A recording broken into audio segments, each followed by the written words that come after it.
Continuamos con La Noche. En España, señor José María Gil Garre, ¿cuál es el caldo de cultivo de la radicalización que lleva a muchos extranjeros a querer engrosar las filas de los yihadistas? Bueno, empezaré diciéndoles que también en España, igual que en Australia hoy, en España hace 24 horas se ha incrementado el nivel de alerta antiterrorista a un nivel en 2, alto, alto. Eso de entrada. En cuanto a su pregunta concretamente, estimamos, el gobierno español ha dicho que hay 51 personas con pasaporte español que han viajado hasta Siria para incorporarse a las estructuras yihadistas de este grupo terrorista. Bien, nosotros estimamos, junto con otros analistas, que no menos de entre 150 y 200 personas habrían salido de España, no con nacionalidad española, pero sí que habrían salido de España para incorporarse a esas mismas estructuras. En una cifra no menor de 500 o 600 habrían salido desde Francia. De Marruecos, no menos de 1.200 personas. Y podríamos seguir sumando por centenares en el resto de Europa. Por lo tanto, yo creo que las cifras que daba la CIA respecto de 2.000 occidentales o 2.000 personas procedentes de Occidente se quedan escasas. En cuanto al caldo de cultivo, lo tenemos... en fin, muy evidente. Nosotros hemos incluso contactado con algunos de esos yihadistas, concretamente con el yihadista que elaboró el primer vídeo de amenaza terrorista hecho en castellano, hecho en español, y estamos hablando de gente muy frustrada, gente con un desafecto social muy importante, que se han reidentificado en esos grupos religiosos radicalizados, han vivido, experimentado un proceso de radicalización y han decidido incorporarse a estas estructuras terroristas. Por lo tanto, y además todo esto fomentado también y con digamos, un lugar de encuentro permanente como es Internet y las redes sociales. Estamos ante un fenómeno complejo y hoy ningún Estado puede creerse lejos de esa amenaza. Profesor Carlos Alberto Patiño, si lo que conocemos del yihadismo son actos atroces, terrorismo, degollamiento, ¿qué puede terminar seduciendo a un occidental o a un extranjero para querer viajar a Medio Oriente y unirse a un tipo de grupo como este? Hay dos fenómenos muy complejos que, digamos, a lo largo de las últimas 2 o 3 décadas se han estudiado mucho, que tienen que ver con el surgimiento de los fundamentalismos. Y resulta que las experiencias religiosas radicales tienen ofertas de sentido para la vida cotidiana que muchos sujetos no encuentran en el mundo occidental. No encuentran trabajo, no encuentran una vida afectiva que sea satisfactoria, no encuentran un reconocimiento social que sea satisfactorio o que les valga una especie de valoración individual. En ese contexto, las ofertas religiosas se vuelven cada vez, digamos, más importantes y sobre todo las ofertas religiosas radicales. El islamismo nunca quedó por fuera de esa condición.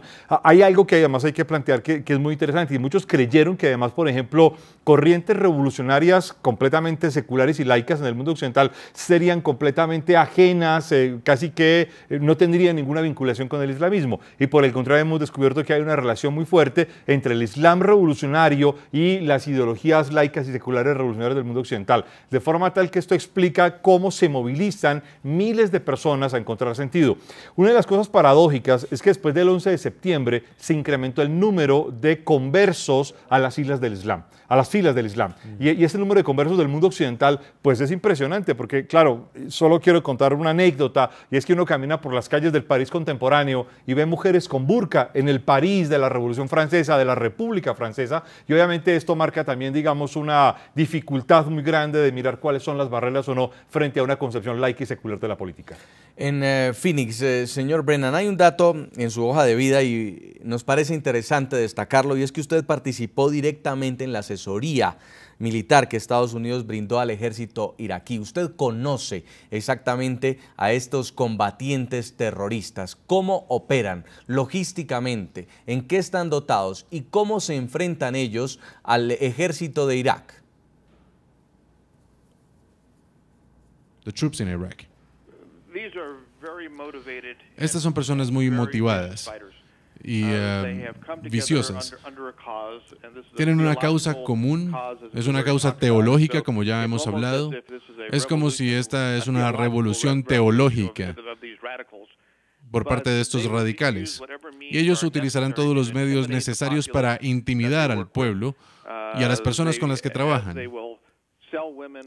Van a vender a las mujeres, van a hacer lo que sea necesario para asegurar que la gente siga su visión del mundo y del Islam particularmente. Solo hay una manera para enfrentarse con esta gente y esta es en el terreno. Hay que sacarlos de ahí, hay que arrancarlos de raíz y por eso tenemos que ver operaciones más extensas. Pero a largo plazo, como se mencionó anteriormente, esta es una ideología que es global, que está creciendo y que está atrayendo a personas de países no solo cercanos, sino de países de América Latina, de los Estados Unidos y de Europa. Así que tenemos que combatir estas causas de por qué la gente está yendo hacia ese combate. El autodenominado Estado Islámico expande su campaña publicitaria para reclutar yihadistas en Europa y en Estados Unidos. Tras las operaciones militares, el aparato mediático es su segundo pilar. Con propaganda en Internet, específicamente en redes sociales, el grupo terrorista busca seducir posibles combatientes en países occidentales. Incitación sectaria y autoengrandecimiento son el denominador común de los mensajes que, distribuidos en varios idiomas, han convencido a miles de extranjeros de emprender un viaje hacia el Medio Oriente para combatir y de esta manera imponer un califato en Siria e Irak. Su horizonte es global, Internet su mejor aliado.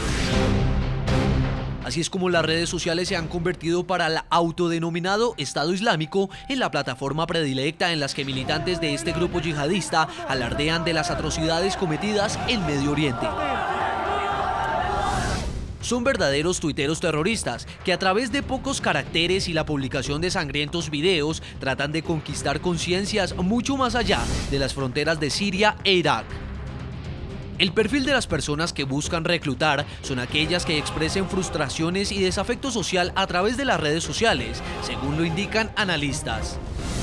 ISIS o Estado Islámico tiene un ejército en terreno, real, que somete cristianos, asesina yazidíes e impone su cruel ley en los lugares donde hace presencia, pero también tiene un ejército online, amante al Facebook, al Instagram, y con un gran número de tuiteros, todos amantes a la tecnología, pero con fines repudiables.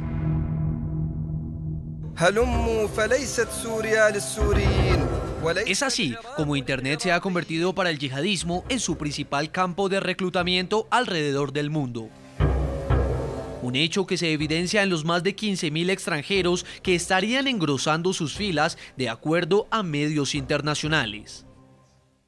Son casos como el asesino de los reporteros estadounidenses James Foley y Steven Sodloff, que habla en el video con un marcado acento británico.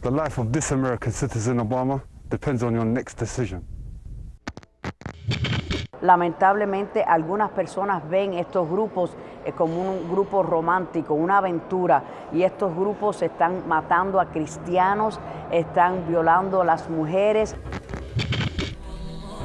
Ante la amenaza de este grupo terrorista en países de Occidente, autoridades del Reino Unido y Australia ya encendieron sus alertas. Otras van más allá, como las de Alemania, donde se prohibió cualquier tipo de propaganda a través de Internet que haga alusión al grupo fundamentalista. Mientras tanto, en Estados Unidos el gobierno cuenta con campañas como la bautizada Piénsalo de nuevo, date la vuelta, una estrategia de contrapropaganda enfocada en evitar que musulmanes que viven en Estados Unidos viajen a Irak o a Siria para unirse a las filas del autodenominado Estado Islámico.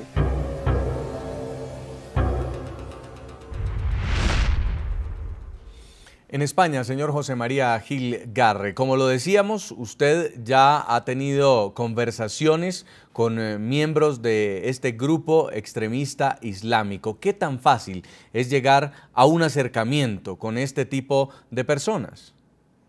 No es fácil, hay que armarse de paciencia, armarse moralmente y de ánimos, puesto que hay que ver escenas muy crueles, hay que soportar argumentos realmente insoportables, pero a mí me gustaría indicar en este punto, estimado Jason, dos cosas. Primero, es verdad, están asesinando cristianos y a yazidíes, pero a los que más matan es a musulmanes. Este grupo islamista radical acaba con la vida de musulmanes que no comparten su visión del Islam. Y otra cosa muy importante que me parece subrayar, no podemos confundir Islam y terrorismo yihadista. El Islam lo practican 1.700 millones de personas en el mundo, es un tercio casi de la humanidad y por lo tanto no podemos confundir ese yihadismo con el Islam. Si lo hacemos, si confundimos la religión del Islam, si confundimos a los musulmanes con los yihadistas, estaremos entregándole en bandeja la primera victoria a esos terroristas. El contacto, se lo quería preguntar, señor José María Gil, porque muchos de los extranjeros que están finalmente decidiendo viajar a Medio Oriente, lo primero que ven es en sus redes sociales una causa, una reivindicación. ¿Cómo terminan estas personas atrapando a los que a futuro van a engrosar sus filas? Nosotros hemos observado en muchos de los casos con los que hemos llegado a interactuar, a hablar con esta gente, hemos observado que muchos de ellos partieron hacia Siria para incorporarse al conflicto con el objetivo de echar a Bashar al-Assad. Al fin y al cabo, un objetivo que incluso llegaron a manifestar todos los países occidentales. Es verdad que allí fueron radicalizándose más y se incorporaron a las estructuras yihadistas. Muchos de ellos incluso quieren salir y no saben cómo. Porque nos lo dicen en estas comunicaciones, en las últimas y en las próximas que vamos a ver en el futuro. Señor, análisis que vamos a hacer. Por lo tanto, sí. Sí, quiero preguntarle también a Richard Brennan en Arizona a propósito de la estrategia mediática del autodenominado Estado Islámico. Primero van a una estrategia militar, sin embargo, con un par de videos atroces donde decapitan a 2 periodistas estadounidenses, logran poner al mundo a hablar de lo que hacen, a hablar de su causa y lograr así también que muchos posibles adeptos se interesen en viajar a Medio Oriente. ¿Cómo evalúa usted esta estrategia mediática de estos terroristas del Estado Islámico? Bueno, creo que la estrategia mediática ha trabajado tanto para ellos como en su contra. La estrategia de la cual usted está hablando, la decapitación de los periodistas, fue un error estratégico de su parte, porque más que nada eso mostró la gran brutalidad de la cual es capaz esta organización. Y eso ha llegado a todo el mundo y ha causado un grado de condena que va desde el Papa hasta llamados para una acción de fuerza en su contra. Y es muy raro que el Papa hable de esa forma. También las Naciones Unidas, que aprobó una resolución, y ahora los Estados Unidos tratando de unirse con una coalición amplia para enfrentarlos. Así que creo que esa parte de su estrategia mediática realmente falló. A propósito del tema del día, le estamos preguntando a nuestros televidentes en las redes sociales qué opinan de la estrategia antiterrorista de Estados Unidos contra el Estado Islámico en Irak y Siria. Pueden seguir opinando en Twitter a través de las cuentas del equipo periodístico del programa La Noche. Nos vamos a hacer una pausa, ya regresamos para continuar con nuestros panelistas, el análisis del crecimiento de una amenaza terrorista en Medio Oriente que hoy desafía a Estados Unidos y al mundo, el autodenominado Estado Islámico. Ya regresamos con La Noche.